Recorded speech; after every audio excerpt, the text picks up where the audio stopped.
Welcome to Abhinav Bharat. నేను శివరామకృష్ణ. కలియుగ దైవం వెంకటేశ్వర స్వామి లడ్డు ప్రసాదంపై రోజు రోజుకు చర్చనీయమయం అవుతుంది. అయితే ఇది ఏ దారి తీస్తుంది, ఇందులో వాస్తవాలంతా అని చెప్పి తెలుసుకునే ప్రయత్నంలో మనం ఈరోజు బీజేపీ రాష్ట్ర official spokes person doctor Suhasini Anand మనతో పాటు ఉన్నారు. మేడం చెప్పండి, ఈ కల్తీనయ్య శ్రీవారి ప్రసాదం కోసం ఏం చెప్తారు, ఏమంటారు మీరు? భక్తి ఉన్న చోట విశ్వాసం ఉంటుంది, విశ్వాసం ఉన్న చోట విధేయత ఉంటుంది, విధేయత ఉన్న చోట క్రమశిక్షణ ఉంటుంది, క్రమశిక్షణ ఉన్నప్పుడే ఒక కమిట్మెంట్. తప్పులు అన్నది జరగదు, అపచారం అన్నది జరగదు. అందులో ఇదేం మనం అన్ని ఇష్యూస్ వేరు, తిరుమల తిరుపతి దేవస్థానం స్వామి ఇష్యూ వేరు.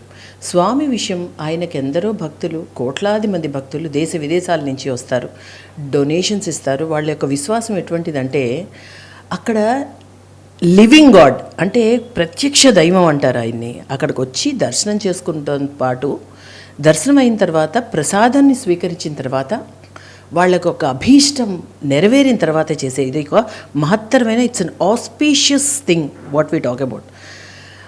అక్కడ ఈ అసలు ప్రసాదం విషయం, తిరుపతి లడ్డూకి ఒక ప్రత్యేకత ఉంది. దానిపైన ఇది ఎన్డీడీబీ కాఫ్ ల్యాబ్ ఇచ్చిన నివేదిక ప్రకారం అక్కడ ఒక కల్తీ జరిగింది ప్రసాదంలో అని ఒక క్లియర్ కట్ ఎవిడెన్స్తో ఎప్పుడైతే కూటమి వచ్చిందో, ప్రభుత్వం వచ్చిందో, అప్పుడు దానిపైన ఎంక్వైరీ చేయడం చాలా కూడా దానిపైన ఆశ్చర్యకరమైన విషయాలు. ఎందుకంటే ఇది palmolein oil, palm canola oil, ఎందుకు ఇటువంటి ఆయిల్స్ వాడాల్సిన అవసరం ఏంటి? ఒక ప్యూర్ ఘీ వాడుతూ చేయాల్సిన ఒక లడ్డు ప్రసాదం ఇది. దానిలోకి ఇంకా డీటెయిల్స్లోకి వెళ్తే దానిలో అసలు పాల ఉత్పత్తి, పాల పరికరం అంటే పాల ప్రోడక్ట్స్ కాకుండా అందులో acetic acid, beta carotene, monoglyceride, ester, అంటే ఈ మోనోగ్లిజరైడ్లో ఎంత డేంజరస్ ఒక పదార్థాలు ఉంటాయి. ఇటువంటి ఒక రసాయనాలతో ప్రసాదం చేయాల్సిన అవసరం ఏంటి? 68 లక్షల కేజీల ప్రసాదంలో ఒక్కొక్క కేజీకి అసలు విషయం ఏంటంటే ఇంకా డెప్త్గా స్టడీ చేస్తున్న కొద్దీ ఆశ్చర్యకరమైనవి. ఒక్కొక్క కేజీ పైన 25 రూపాయల కమిషనా? ఎవరికి? టీటీడీ చైర్మన్ వైవి సుబ్బారెడ్డి గారి పిఏ చిన్నప్పన్న, వారి ఖాతాలోకి 4.5 కోట్ల అమౌంట్స్ వెళ్ళడం. సో ఇది భోలేబాబా డైరియా, దానికి సంబంధించిన పమిల్ జైన్ అండ్ విపిన్ జైన్ గురించి, ఇంకా దానిపైన హర్ష ఫుడ్ డైరీ, ఈ చేతులు మారడం. జగన్మోహన్ గుప్తా అనే ఒక అతను ఈ టెండర్ని దక్కించుకోవడానికి కోసం 50 లక్షలు మళ్ళీ అకౌంట్ ఫర్ చేయడం. సో ఎందుకు అసలు ప్రసాదాన్ని దగ్గర కూడా వదిలిపెట్టారా? ప్రసాదం విషయంలో కూడా ఇంత కల్తీకి పాల్పడతారా? కలియుగ దైవం వెంకటేశ్వర స్వామి, ఆయనకి ఏం లోటు మేడం? ఆయనకి ఏమైనా లోటా? అలాంటిది ఆయన స్వచ్ఛమైన ప్రసాదం ప్రజలకి అందించాలన్న నేపథ్యంలో ఈ కెమికల్స్ ఏంటి, కల్తీ నెయ్యి ఏంటి, ఏం చెప్తారు మేడం మీరు? ఇంతకన్నా ఏం చెప్తాం? ఖచ్చితంగా దేవుడితో ఆటలు ఆడద్దు.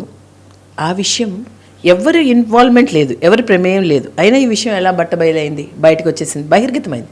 సో సిట్లో ఇది బహిర్గతమైన తర్వాత ఇంకా పూర్తి విషయాలతో ఇప్పుడు ప్రభుత్వం, ఇప్పుడు ముఖ్యమంత్రి వర్యులు శ్రీ నారా చంద్రబాబు నాయుడు గారు, ఉప ముఖ్యమంత్రి పవన్ కళ్యాణ్ గారు, అదేవిధంగా భారతీయ జనతా పార్టీ పూర్తిగా పర్యవేక్షణ చేస్తోంది ఈ విషయంలో. సో ఇప్పుడు ఈడీ కూడా ఎంటర్ అయింది.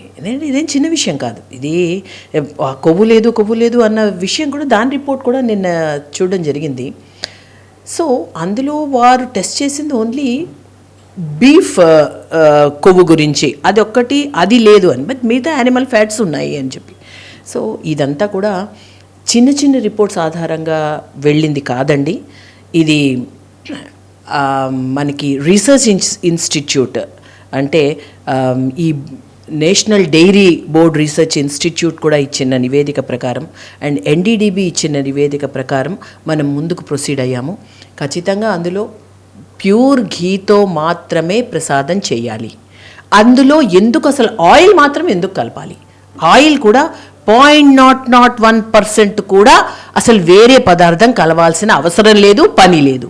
సో అక్కడ మనోభావం హిందువులందరికీ కూడా బేషరతుగా క్షమాపణ చెప్పాలి ఎవరైతే ఇన్వాల్వ్ అయ్యారో. అందులో ఇదంతా కూడా జరిగింది 2019 నుంచి 24 మధ్యలో అని తేలింది. కాబట్టి దీనికి చిత్తశుద్ధితో చేసిన విషయాన్ని వాళ్ళు ఒప్పుకొని పునరావృతం కాకుండా వాళ్ళు దానికి ప్రక్షాళన చేస్తూ వారు పరిష్కార మార్గం ముందుకు ఇటువంటి తప్పులు మరి మేము చెయ్యము, ఎక్కడో తప్పు దొరికింది అని నిజాయితీగా ఒప్పుకోకపోయినప్పుడు ఎవరి ప్రమేయం ఉందో ఎందుకు జరిగిందో ఆ విధంగా వాళ్ళ నోటీస్కి వచ్చిందా లేదా అంటే తీరా అసలు ఆ చైర్మన్ గారి మెయిల్స్ నుంచి కూడా కొన్ని లెటర్స్ వెళ్ళినట్టు. కాబట్టి ఇవన్నీ కూడా త్వరలో బయటకు వస్తాయండి. ఖచ్చితంగా సిట్తో పాటు ఈడీ కూడా ఎంటర్ అయింది. పూర్తి నివేదిక బయటకు వచ్చిన తర్వాత మేము సమగ్రంగా దీనిపైన మాట్లాడడం జరుగుతుంది. మేడం, ఓన్లీ భారతదేశం ఒకటే కాదు, ప్రపంచం అంతా తిరుపతి అనగానే లడ్డు. ఆ లడ్డు ఎప్పుడు తింటామో ఆ టేస్ట్ని ఆస్వాదిద్దాం అని చూస్తారు. కానీ దీనికి సంబంధించి ఈ మొత్తం అంతా దీని అంతటికీ ఎండ్కాటు పడుతుంది అంటారా కలియుగ దైవం వెంకటేశ్వర స్వామి ఆశీస్సులతో? ఖచ్చితంగా పడుతుందండి. భారతీయ జనతా పార్టీ క్యాడర్ ప్రతి దేవాలయంలో అక్కడ జరుగుతున్న విషయాలపైన ప్రత్యేక దృష్టి సారించింది. అందులోనూ కేంద్ర ప్రభుత్వం ప్రసాద స్కీమ్ అని ఎంపిక చేసిన కొన్ని దేవాలయాలకి ఇవ్వడం జరుగుతుంది. 54 కోట్ల రూపాయలు. కాబట్టి అన్ని విషయాల్లోనూ అక్కడ భక్తులకి సౌకర్యార్థం అక్కడ ఏర్పాట్లు ఏ విధంగా జరుగుతున్నాయి, కైంకర్యాలు ఏ విధంగా జరుగుతున్నాయి, అక్కడ అమ్మవారికి అయ్యవారికి ఇచ్చిన దుస్తులు, అక్కడ ఇచ్చిన డొనేషన్స్, అక్కడున్న నగదు, అక్కడున్న అంటే ఇతర బంగారు వెండి, అక్కడున్న వజ్ర వైఢూర్యాలు అన్నీ కూడా ఎన్నో వేల సంవత్సరాల నుంచి ఆగమ శాస్త్రం ప్రకారం జరుగుతున్న కైంకర్యాలండి. వాటితో ఎవరు కూడా వేలు పెట్టడానికి లేదు.